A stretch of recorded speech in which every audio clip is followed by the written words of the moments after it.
Okay, good morning students. Today you have to see the female reproductive part of gynoecium.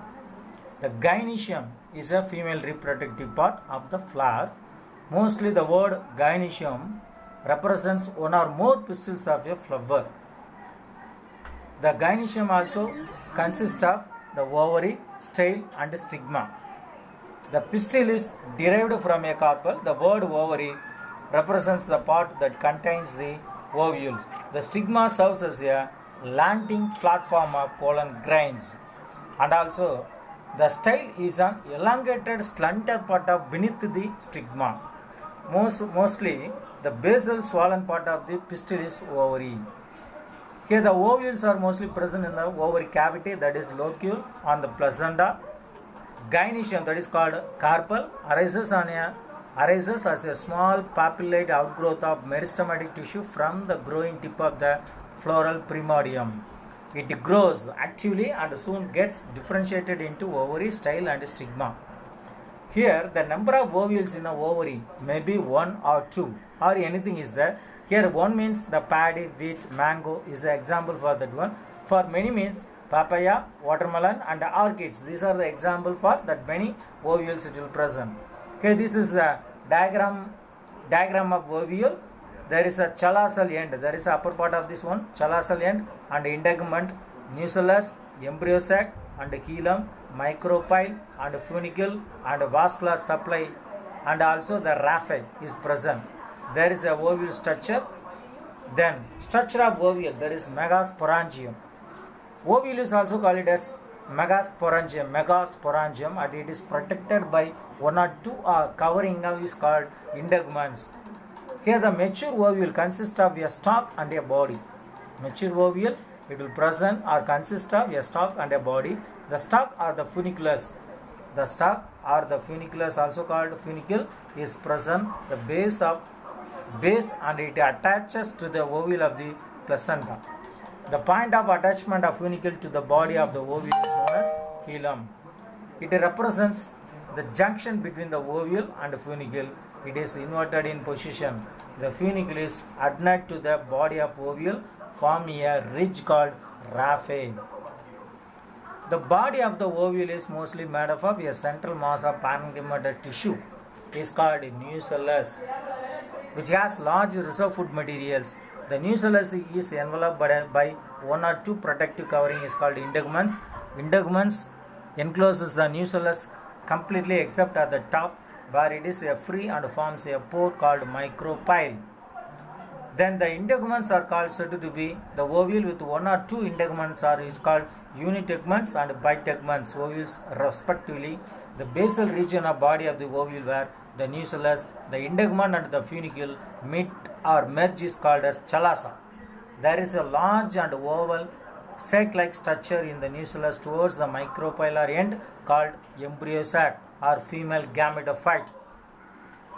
It develops from the functional megaspore formed within the nucellus. In some species, unitegument tuninucleus is there. The inner layer of the integuments may become a specialized to perform a nutritive function for the embryo sac and it is called as endothelium. The endothecium is different from endothelium. Endothecium, it will present in tears of mature anther. Endothelium, it will present in ovule or integumentary tapetum. There are 2 types of ovule based on the position of sporogenous cell.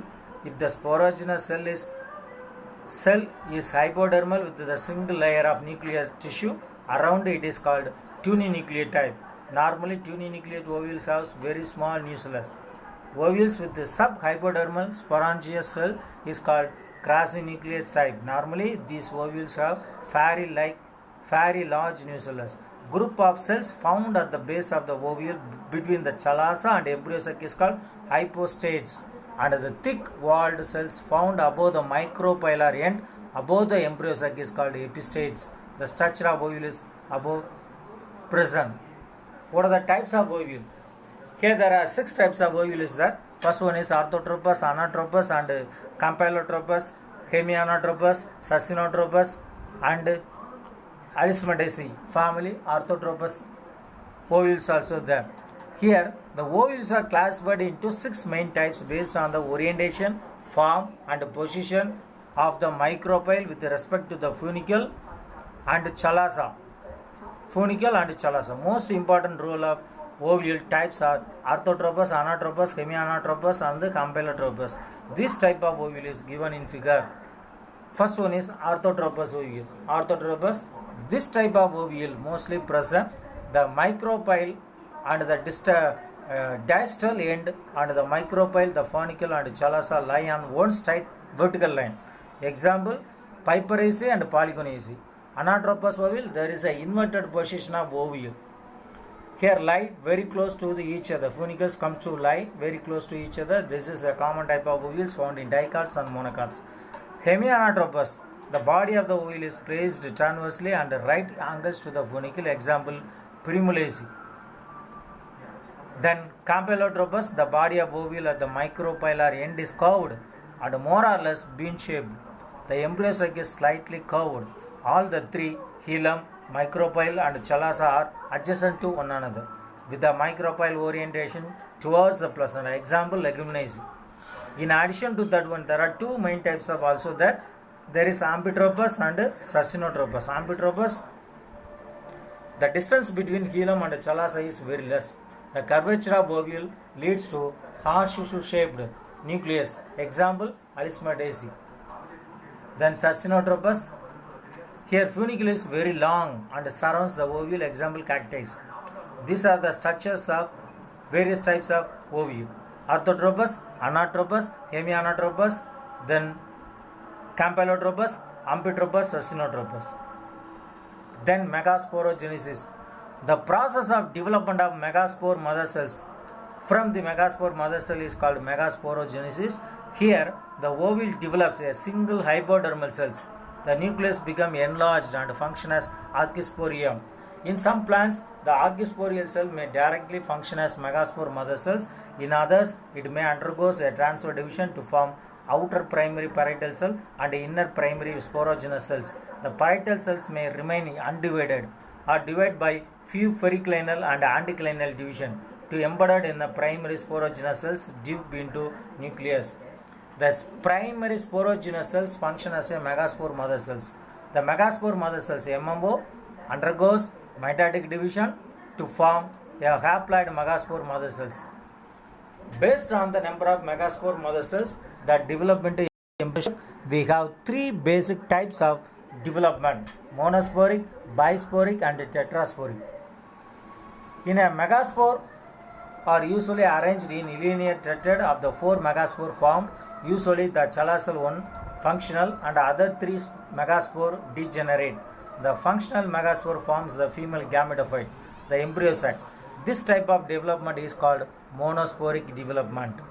One of the four megaspore formed in, if two are involved in embryo sac formation, the development is called bisporic condition. If the all four megaspore are involved in a embryo sac formation, the development is called tetrasporic condition.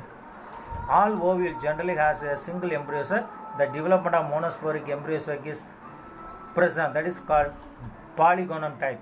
Here there is one nucleus, archisporial cell, one archisporial megaspore mother cell, function as functional megaspore, 2 nucleate cell and 4 nucleate cell and 8 nucleate cell. This is the development of ovule and embryo sac, polygonum type. There is a development of monosporic embryo sac. Here some of the stages it will involve development of organization of simplest monosporic type. Here there is another one, the embryo sac formation. The functional embryo sac is the first cell of embryo sac or female gametophyte. The megaspore elongates along the micropylar and chalazal axis. The nucleus undergoes a mitotic division. Wall formation does not follow the nuclear division. A large central vacuole it will present between the two daughter nuclei. The vacuole expands and pushes into nuclear division.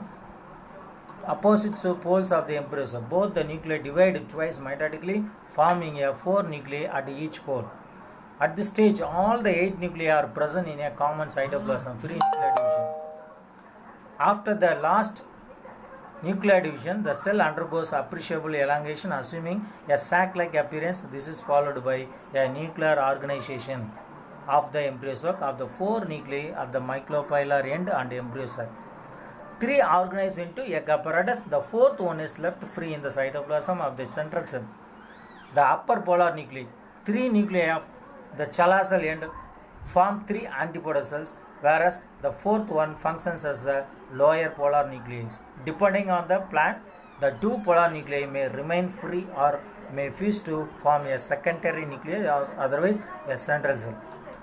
The egg apparatus is made up of a central cell and two synergies, one on each side of the cell's egg cell.